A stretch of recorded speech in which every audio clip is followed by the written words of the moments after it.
Right, welcome to another episode of Welcome to the Other Wrexham. So today we're exploring one of Wrexham's lesser known medieval treasures, Holt Castle. So built over 700 years ago by John de Warenne, Earl of Surrey. This castle was designed as a stronghold for English power on the Welsh border during the reign of Edward I, Edward's Longshanks. Holt Castle is unique. It was originally a five-sided with tall towers and a rock-cut moat, all constructed using sandstone quarried right here on site in Holt. Its location near the River Dee gave it a strategic control over trade, transport and defence. But over time, the river's course changed, pulling away from the castle. This, combined with political shifts and the decline of border conflicts, led to its downfall. Today, the castle is mostly ruins, but what remains tells a fascinating story of conquest, control, and the challenges of medieval life.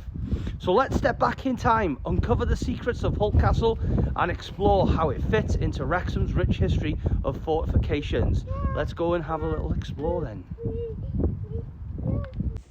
Just walking down the pathway with CJ there. Say hello.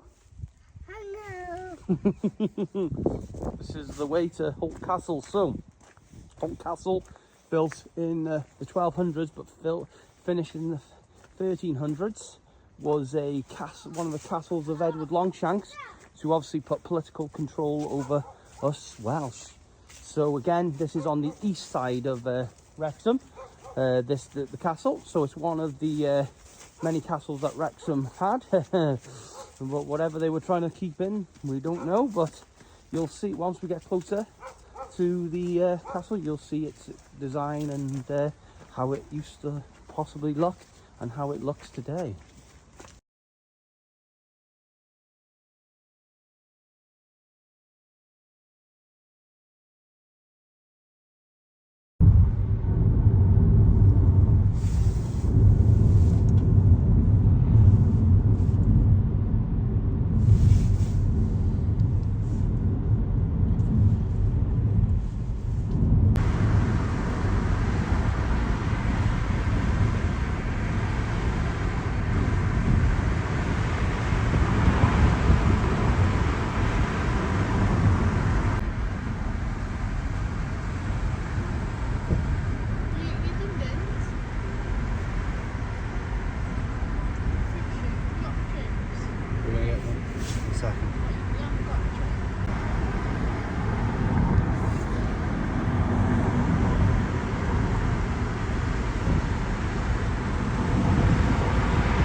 A dead nice Chinese that we order from, that we like, this dead nice chicken. Oh yeah.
Hello, mate. You can see there the river slowly down there. It floods in the fields as well, but there's the old river, which was quite important to the castle, which we'll see in a bit. Remember coming down this years ago. Oh, he's falling over. Falling over. You alright? Well, you're going to get up. Good lad. Come on. Come on. Oh. There you go. We get knocked down to get right back up again, don't we, son? Here we have it. Ladies and gentlemen. Only a short walk, this one, when you come through Holt. So it's Holt Castle, and it looks like it's got its old moat there. Obviously because of the recent storms and so on. So there's Holt Castle, but we're going to have a little look at everything in a second. But look how close it is to the river. The river's obviously burst its, obviously nearly burst its banks, but strategically years ago, that river, before it changed its course, was filling in the moat around here. Obviously it doesn't much today. It's like there's a boat over there, is there? But this, obviously years ago when this was built, this would have been a lot closer to Chester, when Chester was once upon a time a port, but until the silting happened, so that would have changed the course. So there you go. You got it, yeah. Hello. Come here. What's the matter? There he is. Stay. Stay. Stay there. There he is. Well, say hello. Say hello. Say hello. Say hello. Hello. Gizmo, like the grandma's name. It's Gizmo. Gizmo, 14 now. Come on, off your pop. Right, see if there's a sandstone wall as well down there. Underneath that tree, is there? But it was. Yeah. I could think of it is when the river come up, it flooded here for the boat, but when the river went down, he couldn't get back. Ah, right. The clever people, aren't they? So I imagine the sandstone would have been like the bit of a mini port then, would it have been for that? Down here, just there, where the deepest spot, they know it's about 20 foot. There's a boat sunk there with a sandstone in it. Is there? There's two up there, Bessie up just over sandstone in. Wow. So I bet there's quite a few artefacts in that river then. I bet there's a few artefacts in the river then. It's been looked at too often. Is it? Nothing anyway then. Maybe his kids used to dig up and have like 6 foot deep looking for swords. Because that's a little place in it. The castle was well over that. Well, castle's right, you know how big they are, don't you? That's Yeah. Been here a few years now, mate. Have you? 84. Oh wow. 84 years, been it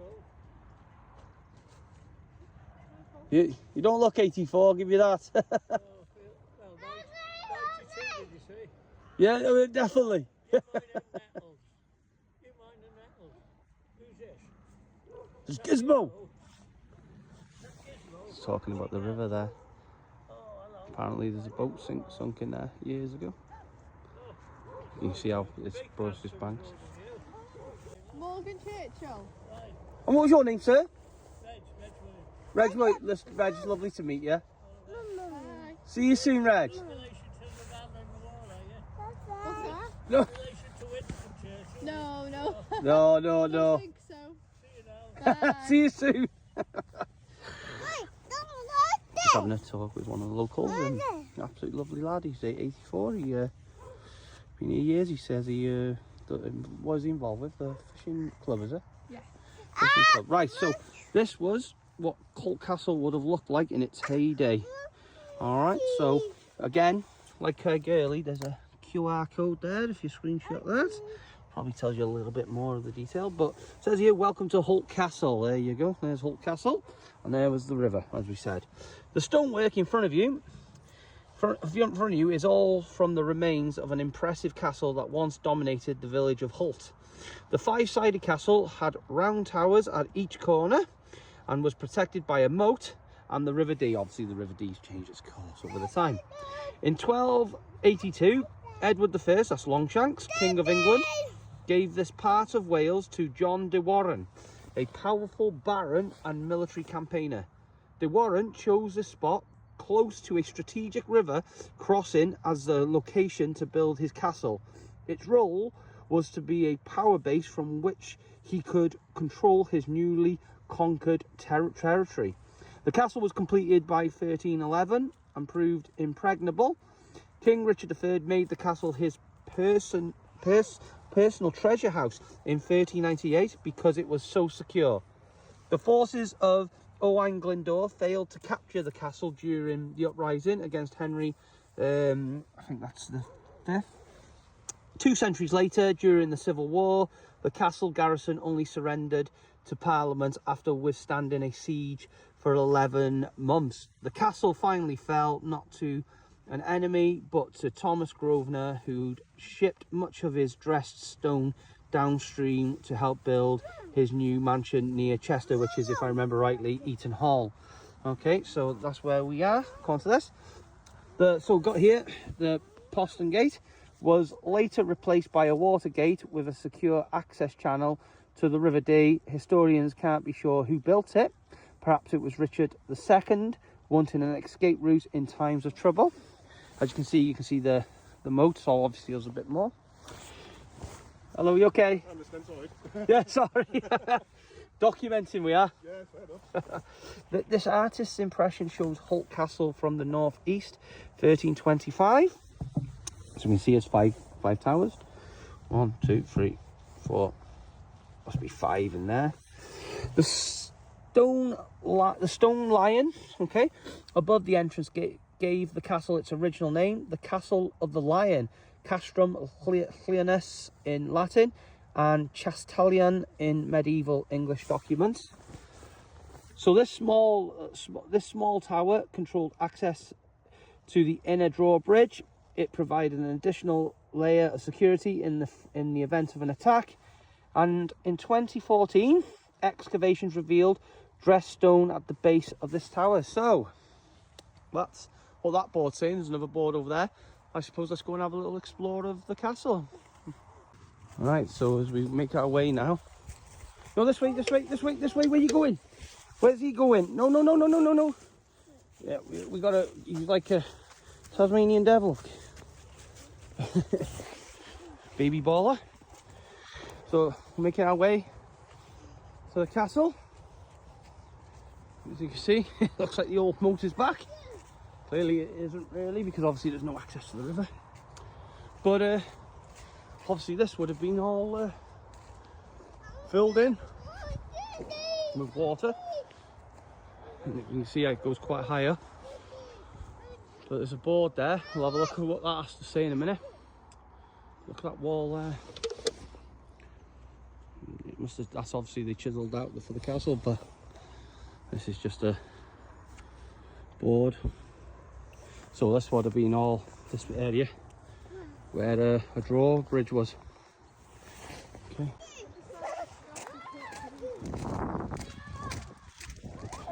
Gotta be a bit quicker. Look how high it is. Just from something that doesn't look really that high. Wow. So this is Holt Castle. Like I said, it's not very educated in the schooling system, but this castle, it's good to see that they got safety barriers. Probably what they should do with Irvigs, which is good to see. But again, it says here the borough and castle of Holt.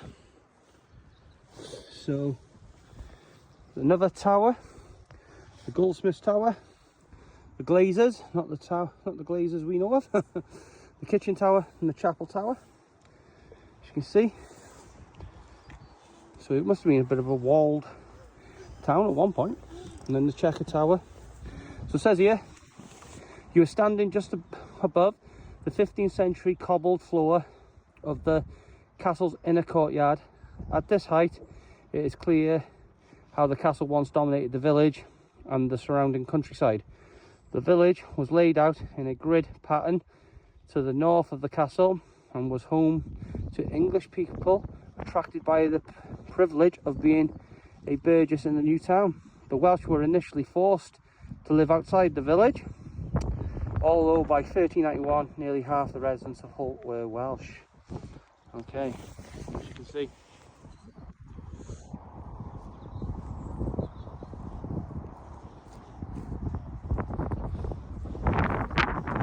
Stand with a bit of darkness, doesn't it?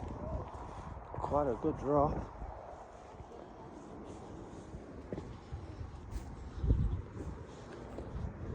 So one, like I said, there's the river.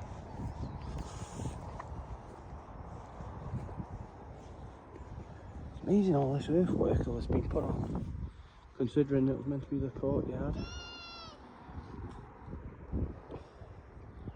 Wow. I suppose some stairs there that would have led to something. Wonder what that led to. Oh goodness, that is steep. Oh, look at that. Look at that. Wish it was more educated in the schooling systems, all this. Especially in Wrexham, but I suppose Holt School do. Oh, brilliant though. Fantastic. Let's go have a explore around the castle. Feel like you're king of the castle. Ooh. No fear, this lad. Right, so we will make our way to the next board, which is down here. They're just still coming down. Up there.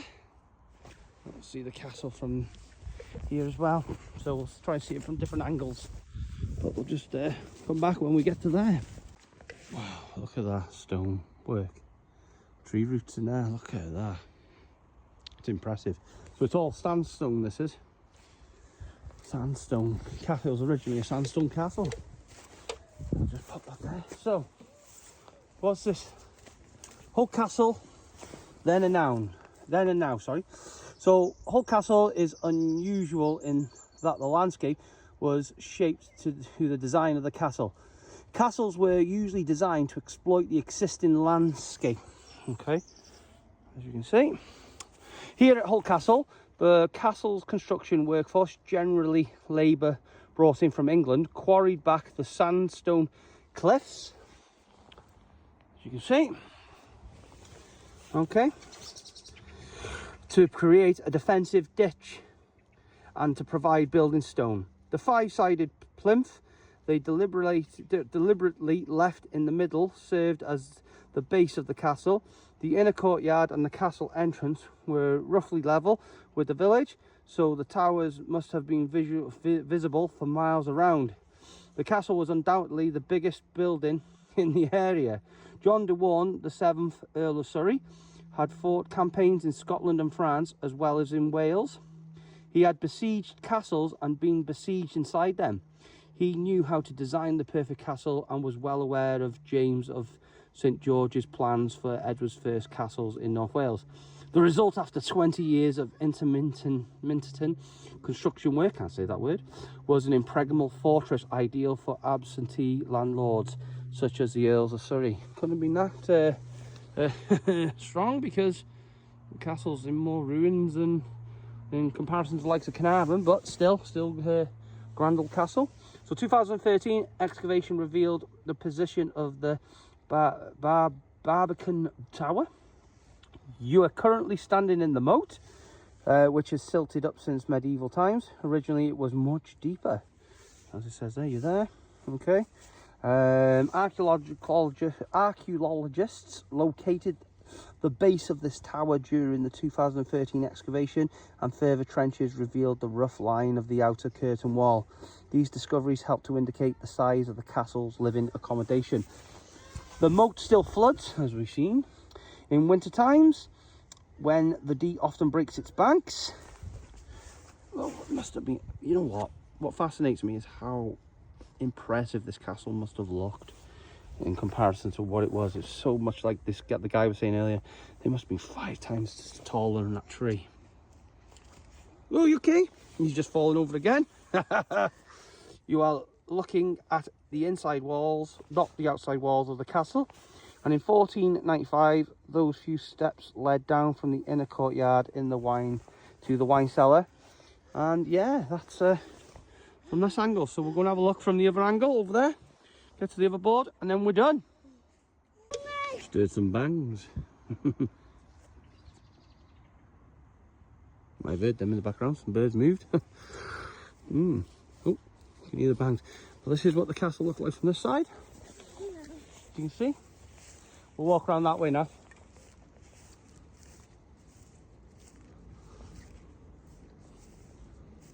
As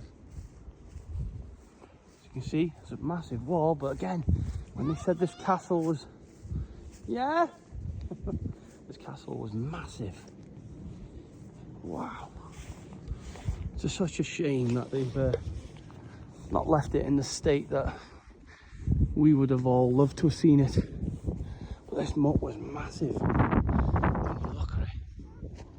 Absolutely massive. Look at that. How's that? Castle's garden. It's impressive. But there's the castle from that angle. Absolutely impressive. Impressive. And then got it from this angle. So we're documenting all the angles. Like I said, such a shame. Such a shame. But look how high it was. Do you know what? It's probably, because I've seen Conway Castle, and Conway Castle's massive, like when you look at it from a ground floor point of view. This was probably the same. But what a shame. Such a shame yet again. Again, you can see where there was a gate there. Impressive. Just there. Honestly, God, these castles, they amaze me. Kylan there. Close to the castle. It absolutely amazes me. Let's go and see what this board here has to say. Okay, so we're at the final board. So this one says, welcome to Holt Castle. Okay. And this board is actually the same as that one over there. So we're not actually missing anything else. I don't know if we've seen this earlier on. The castle was built on to the sandstone bedrock. Okay, right, okay, so that was it. It was built onto a rock. And this meant the tactic of undermining towers by tunnelling under them was not possible. Absolutely brilliant idea. The surviving walls you can see are the internal walls. We've read that. So basically, this board is similar to that. So there's no point looking at that, because that must be, because there is another route, location from over there. As you can see, there's a bench there if you ever come down here for a picnic. There, like I said, if you wanted to have a bit of a fish, obviously make sure you got a license. You'll probably get some salmon or trout in there. But this is Holt Castle from this side. So we'll have a look from there now, and then we'll wrap it up. But yeah, right, we're just walking on the last stretch of what we can see of today's castle at Holt. We're on the moat. There you go, that's the river. As you can see, it's definitely burst its banks, but still quite high. Look at that. And now that's shifted from there. It's impressive, but oh, I heard someone over there. I heard some voices. Ah, there you go. Nothing wrong with my ears. Hello. Dog walkers. But you might want to hold his hand by there. I'll go around this way because I'll end up falling into another bit of water like last week. Look how close that looks. Come up to the river. Again, that's all the effects of probably Storm Darren and everything lately from 3 weeks ago. But look, there you go. And it's actually not quite nice to see the water in there because it gives you a bit of an indication of how the moat was. Obviously everything was a lot higher. But that, it's impressive. And that, ladies and gentlemen, is Holt Castle. So our next castle, I think we're going to do is Castel d'Isbran, towards Llangollen, and then maybe Pulford Castle, and then we'll end with Chirk Castle, and then we'll probably start trying to get some more of other things of Wrexham, such as the tunnels and so on. But ladies and gentlemen, this was another edition of Welcome to the Other Wrexham. I was your host, Andrew Rusco, and over and out. Did you enjoy that walk? Did you enjoy that walk? Yeah. Yeah. And what did you go and see? Was it a castle? Yeah? Yeah. Oh, and then you can see the river. Yeah. So say bye-bye to everyone. Bye-bye. Bye. Probably a good chance to actually do, some club update. Obviously, you all would have seen the announcement. Oh, you just fallen over. We've now taken SC United Wrexham, taken under new ownership, and it's under the Eva Sports Group with Mr. Adam Alfie as the new chairman. Absolutely exciting times, and thank you to Adam for doing that for us. I've been working on this over the last couple of months since Adam's come over, and it's been a pleasure doing what we've done for the last 5 years, stressing about bills and stuff like that, but you know what, we did it, and I want to thank everyone who's ever been behind us. But our vision has always been to get FC United Wrexham to that UEFA Football Champions League. It still is. We've still grown as a club. We're hoping now we're going to bring back the men's side. So we're going to start interviewing a few people to take us there. Adam's got some amazing plans, which will be all revealed in due course. But I think as a club update, it's a pleasure, honour to announce that we are now under new ownership, and only exciting times ahead. And what Adam's done to us to date before taking over was incredible, but now hopefully we'll see our vision, see the club and see the players that we support just completely take off. So from me, Adam, thank you from the bottom of my heart, bottom of my heart, for what you're doing for us. You are an amazing gentleman, and thank you for believing in us and listening. But here's to the next 5 years, and let's get to that UEFA Football Champions League and do something proud for the community. So over and out. Thank you very much. Bye bye, Holt. See you again. My mate's car garage. Indian there, Tava. And there you go. Goodbye, Holt.